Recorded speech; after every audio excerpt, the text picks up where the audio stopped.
윤석열 대통령께 드리는 상소문. 존경하는 윤석열 대통령님, 얼마나 노고가 많으십니까? 힘내십시오. 85%의 든든한 애국 국민이 있습니다. 저 임기하는 평생 나라와 국민과 함께 청배당에 살아오면서 이런 개같은 정치, 개같은 성직자, 개같은 지식인을 처음 보면서 그래도 희망을 갖고 편을 잡았습니다. 첫째, 개같은 정치를 살펴보겠습니다.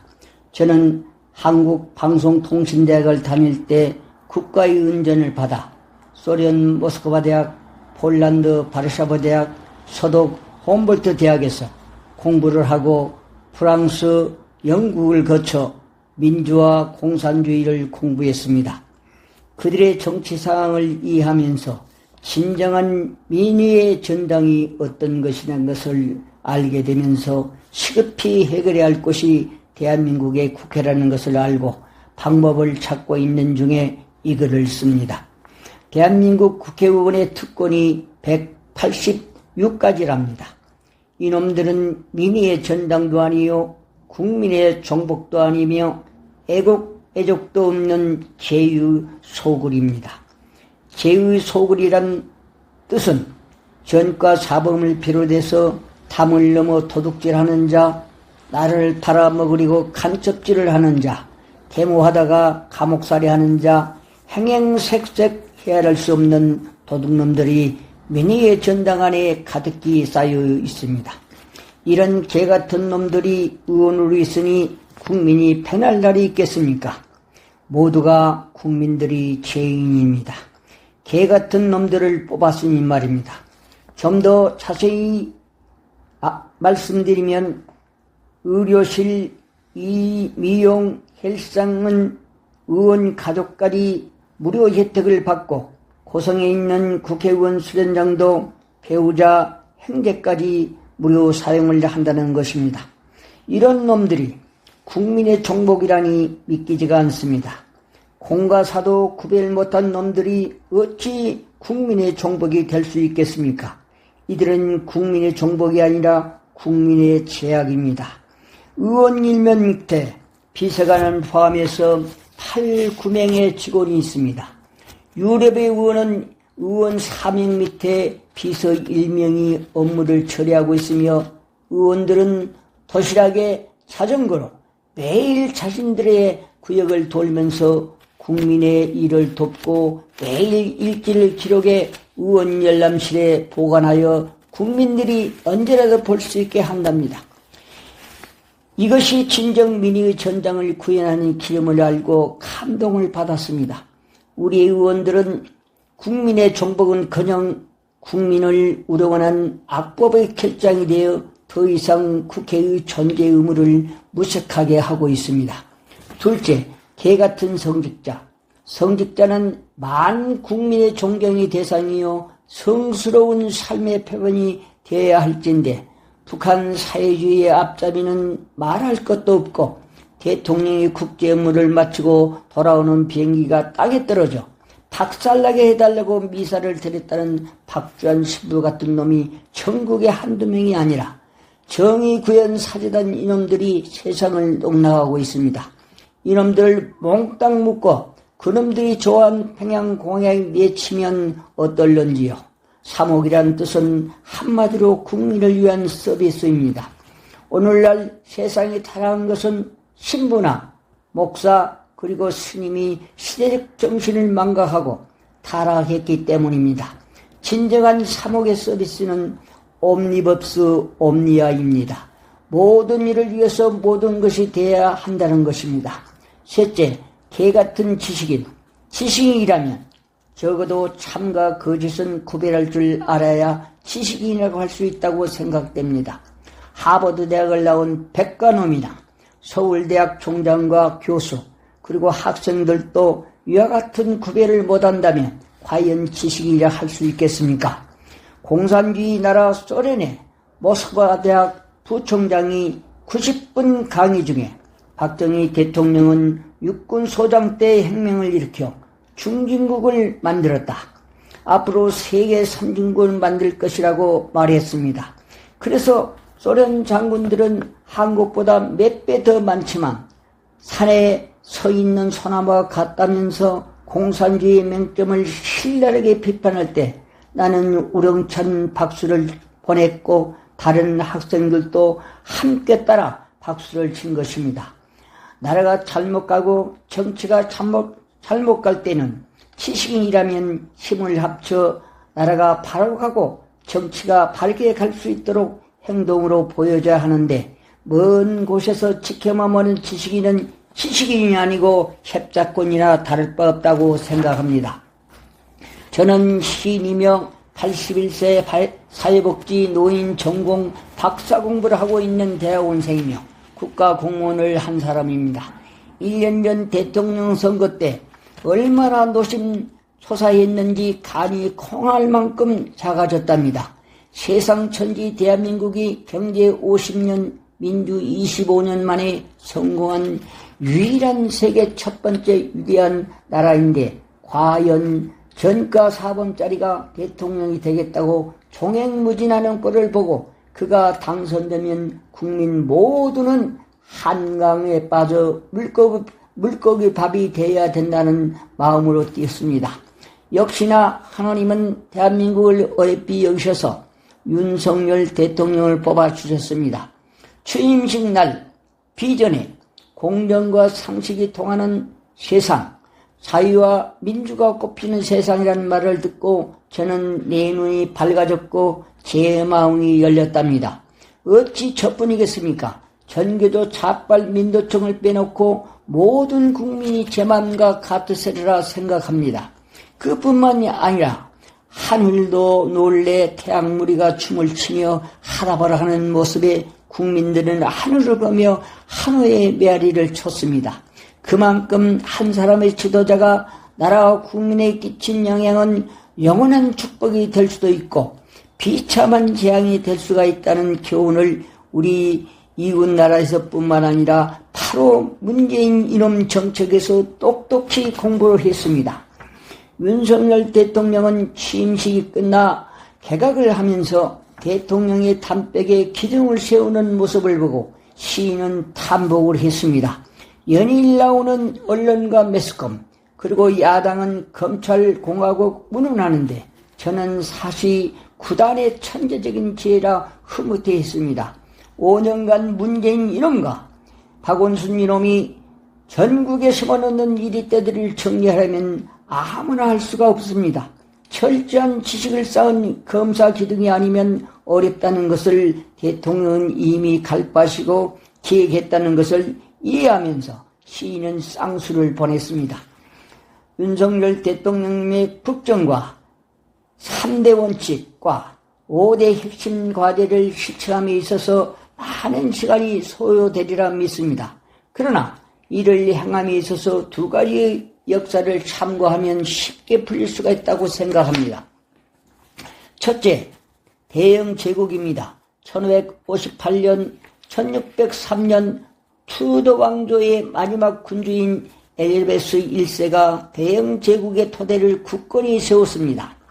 1819년, 1901년 빅토리아 여왕이 대영 제국의 황금기를 이끈 여성 군주였습니다.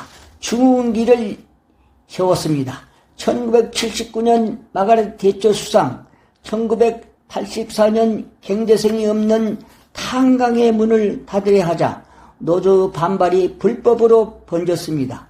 대체 수상은 즉각 노조의 불법 행동을 폭도라 불렸습니다. 1984년 5월 29일 5,000명의 시위대가 경찰에 돌을 던졌습니다. 그러나 경찰의 한계를 보고 즉시 대체 수상은 경찰 기동대를 동원해서 노조를 질밟았습니다. 69명이 다쳤고 1만 명이 체포되었습니다. 여기서 노조는 항복했습니다. 당시 복지 천국이 되어 산업체는 돌아가지 않고 실업자는 천정부지였습니다. 태양이 지지 않는 영국이 태양이 지는 것을 안타까이 본 마가렛 대처 수상은 즉각 전 국민 복지하에서 선별벽지로 전환하여 요람에서 무덤까지 영국 병을 단숨에 치유하고 악성노도를 완전히 뿌리 뽑아 그 공으로 11년간 수상을 했고 세계사의 철의 여인으로 등극을 했습니다. 영국병 치유, 오늘날 대한민국이 마가렛 대처 수상 때와 흡사한 상태입니다. 윤석열 대통령이 이 시점에서 어떻게 돌파하느냐에 따라서 대한민국이 인류의 등불이 될 수 있느냐, 100년 뒤로 퇴보하느냐에 달렸다고 생각합니다. 대한민국의 영웅들, 건국 대통령 이승만, 우남은 잃어버린 조국의 독립을 위해 배추지와 소세지 1개, 감자 2개를 배를 치어가며 밤낮을 가리지 않고 독립운동에 앞장섰습니다. 미국 청년들 3,000명 앞에서 목이 터져라 사우스 코리아를 외쳤고 교회 집회를 3,000번 찾아다니며 한국 독립을 외친 애국자입니다. 이러한 건국 대통령을 끝까지 타행해서 고독의 참을성을 물린 국민들이 우리들입니다. 90평생 고국이 그리워 눈물로 세월을 보냈으나 죽음으로 참을성을 풀게 한 국민들이 되었습니다. 참으로 못된 국민입니다. 회개하고 반성해야 됩니다. 중국 대통령 박정희, 전쟁을 좋아하는 국민은 악의 마련이다. 전쟁을 잊어버리는 국민도 위험하다. 박정희 대통령의 말씀입니다. 중국의 등소평, 싱가폴 이강용, 소련 고르바초프, 미국 클린턴 대통령, 기타 많은 세계 지도자들이 박정희 대통령을 멘토로 모셨고 세계 지도자들은 박정희 대통령을 위대한 세계사적 지도자라고 호평을 했습니다. 그런 세계적인 위대한 박정희 대통령이 홀대받게 된 원인을 치유해야 된다고 시인은 강하게 주장합니다. 놀라운 것은 간학기술의 서울대학이 있습니다. 이 대학을 짓게 한 지도자가 박정희 대통령입니다. 나는 이 대학에서 방송통신대학을 공부했습니다. 공부하면서 지도자의 고마움을 새삼 느꼈습니다. 인재를 육성해서 대한민국을 선진화하라 하고 한 박정희 대통령의 기념관은 서울대학에 없습니다. 그러나 공산당의 종주국인 시진핑 기념관은 있으니 서울대 총장과 교수 그리고 학생들이 미쳐도 유분수지 세상 천지 이럴 수가 있습니까? 서울대학 총장과 전 교수들 그리고 학생들에게 묻겠노라. 과연 당신들이 이성이 있는 놈들인지 아니면 이러고서도 지식이라고 할 수 있을지 답을 하고 당장 시진핑 기념관을 없애고 박정희 대통령 기념관을 세워라. 이것이 국민들의 명령이다. 이러한 작태는 우리 교육이 죽었기 때문입니다. 이번 윤석열 대통령은 우리의 교육을 죽게 한 놈을 찾아내서 죽을 때까지 감옥에 쳐놓고 모든 재산을 몰수해서 다시는 교육이 죽지 않게 천년 교육을 세워주시기 바랍니다. 교육으로 인하여 모든 것이 망가졌습니다. 하루빨리 교육이 원점에서 다시 시작해야 합니다. 통일 대통령 윤석열, 시인은 윤석열 대통령이 통일 대통령이 될 수 있다고 확신하는 3가지 근거를 요약하렵니다. 첫째, 사법고시를 9번 만에 성공했습니다. 우리말에 10번째가 안 넘어간 나무 없다고 했습니다.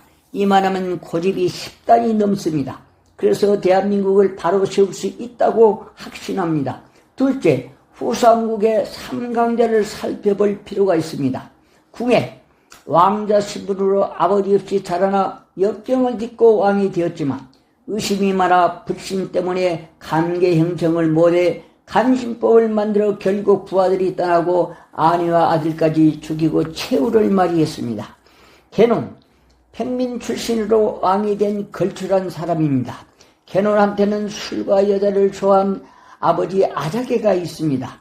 견훤의 발목을 잡는 아버지 아자개 때문에 걔논이 불같은 성미로 변해 신하들이 떠나갑니다. 더욱 놀라운 것은 아들 신검에게 배신당하자 아버지처럼 왕건에게 기순을 해버립니다. 왕건, 고려를 창건한 앙건의 아버지는 어린 아들을 데리고 다니며 사람 사귀는 법, 세상 살아가는 지혜를 전해주고 따뜻한 아버지 품에서 자란 왕건은 부하들과 두터운 세계를 쌓고 후삼국을 통일하는 데 대업을 이루었습니다. 훌륭하게 성장한 유인들 뒤에는 바위와 같은 아버지가 있습니다. 윤석열 대통령의 아버지 윤기중 교수는 1931년 93세에 소천하셨습니다. 윤석열 대통령의 아버지 윤기중 교수는 1931년 92세입니다. 연세대학교 상경대학 응용통계학과 창립 멤버입니다. 수많은 제자를 길러냈고 아들 윤석열을 엄격히 교육을 시켰습니다. 교육의 지휘봉이 고무호수입니다. 그만큼 엄격한 교육을 받고 성장했습니다. 어머니 최경자는 이하 여자대학 교수입니다. 평생화학을 가르쳤습니다. 인자하고 자상하십니다. 윤석열 대통령 역대 대통령 중에서 이러한 훌륭한 부모를 모신 분은 단 한 사람도 없습니다.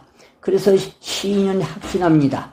세계 유대한 영웅들은 훌륭한 부모 밑에서 자란 사람들입니다. 윤석열 대통령은 자식이 없습니다. 부모의 정신과 삶의 철학과 자식이 없으니 국민 모두가 가족이라는 정신으로 대통령의 책임을 다하면 분명코 세계적인 영웅이 될 수 있다고 확신합니다. 영국 수상 처칠이 그랬고 미국 에가드 장군이 그랬습니다. 건국 대통령 이승만, 중흥 대통령 박정희, 통일 대통령 윤석열이 될 것입니다. 유대한 나라를 만드냐 못 만드냐는 대통령 자신에게 달렸습니다. 대통령이 나라의 정통성과 법치를 행동으로 솔선수범하고 국민에게 보여주는 것입니다. 다시 말해서 스웨덴의 타게 엘란드라 총리처럼 청렴, 결백, 정의, 신뢰로서 행복한 나라를 만드는데 소통과 믿음을 가져야 합니다. 그는 집도 없이 임대 아파트에 살면서 국민이 급진 자파 때문에 불안을 갖고 있음을 알고 그가 평생 좌파로 살아온 좌파의 굴레를 벗어버리고 진실로 나라와 국민을 위해서 일하는 참모습을 보였기에 23년을 총리로 일했고 임기가 끝난 뒤 집이 없어 온 국민의 도움으로 총리 공간 옆에 2층 집을 지어 편하게 살게 했습니다. 그가 스웨덴 영웅이 된 것입니다. 타게 일란드라의 목회 회의는 소통의 장이었습니다. 저는 한국문예협회 남북문인교류위원 간사 일을 할 때 북한 전문가와 논의해서 당시 65명을 모시고 북한을 가려고 허락을 받고 문인협회 이사장한테 보고를 해달라고 위원장을 보냈습니다. 문인협회 이사장은 누구의 아이디어냐? 위원장은 간사 임기한의 아이디어라고 했습니다.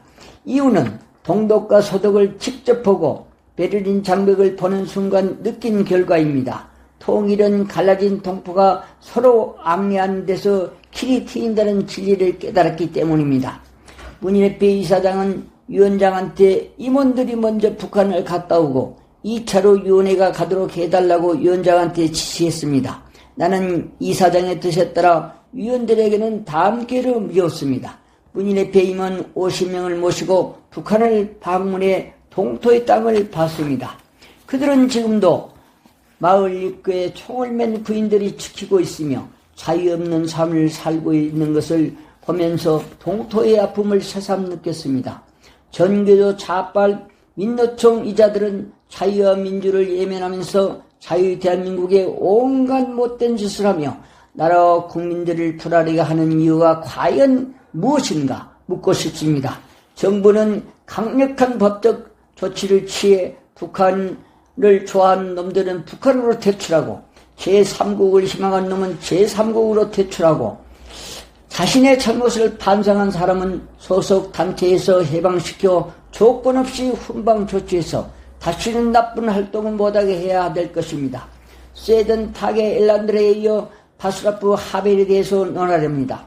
체코의 바슬라프 하벨은 희곡 작가였습니다. 공산당은 하나부터 열까지 거짓의 삶입니다. 고로 공산당은 인간의 가치를 구현할 수 없다는 신념에서 체코에서는 더 이상 존재할 수 없다는 집단으로 생각하고 벨벳 운동을 펼쳤습니다. 온 국민이 동참하여 무연리 혁명으로 공산당을 몰아내고 민주주의의 나라를 세워진 것입니다. 그는 연임 마지막 1년을 남겨두고 사랑하는 영부인이 암으로 죽어가면서 유언을 남깁니다. 사나이로 태어나 국가의 대통령 연임을 잘해왔어. 모든 자산을 사회에 헌납하고 하늘나라에서 만나자며 유언을 남기고 죽는 것입니다. 바스라프 하벨 대통령은 아내의 유언대로 임기 6개월 전에 모든 재산을 사회에 헌납했습니다. 이 소식을 알고 많은 기자들이 대통령궁에 모여 기자회견을 요청합니다. 대통령을 퇴임하면 뭘 먹고 살려고 모든 재산을 사회에 헌납했느냐고 묻는 기자에게 그의 답은 간단했습니다. 나는 작가이다. 책 한 권 쓰면 밥은 먹지 않겠느냐고 했습니다. 윤석열 대통령은 1년 동안 미국을 비롯해서 일본과 역할을 잘해가고 있습니다. 한미일은 우리의 핵심입니다. 이로 인하여 전 세계가 우리와 관계습을 해올 겁니다. 혼밥은 살 수가 없습니다. 다시 말해서 혼자 살아갈 수 없다는 뜻입니다. 문재인 이 사람이 혼밥 출신이 아니었습니까? 무엇보다도 나라 안팎을 점검해보면 국내가 너무나 심각한 상태입니다. 주도 면밀하게 검토해서 철저한 대책을 세워 신속하게 노사 문제의 질서를 바로 서야 할 것입니다. 긴급한 문제는 국내에 산적에 있는 각종 사건들입니다. 특히 4.10 선거의 55명의 부정선거서를 철저히 파헤쳐서 다시는 이런 불신이 없어야 할 것 같습니다. 이들을 한시라도 방관하면 큰 문제가 발생될 수가 있는 만큼 철저하게 감독 감시해서 하루빨리 마가렛 대처법과 타계에 일러따라 법칙을 활용한다면 난국을 능히 해결할 수 있다고 생각합니다. 마지막으로 김문수 위원장은 노동자의 아버지입니다. 김관지 부위원장은 국방의 호랑이입니다. 사회와 국방이 안전하고 튼튼하면 만사가 잘 될 수가 있으니 초놈을 아껴가면서 이 난국을 헤쳐나갈 수 있도록 힘써주시고 내각을 최대한 활용해 삼각구도 형성법을 발전하면 세계 인류 등불을 만들 수 있습니다. 5년의 단임은 짧습니다. 남은 기간 최대의 영향을 발휘해서 국가 발전과 국민에게 행복과 자유와 정의를 심어 대통령의 임기 중 남북 통일을 완성해 또 한 번 놀라운 대한민국을 만들었으면 합니다. 끝으로 경호법을 철저히 준수해 삼각윤법과 사각윤법을 준혁했으면 합니다.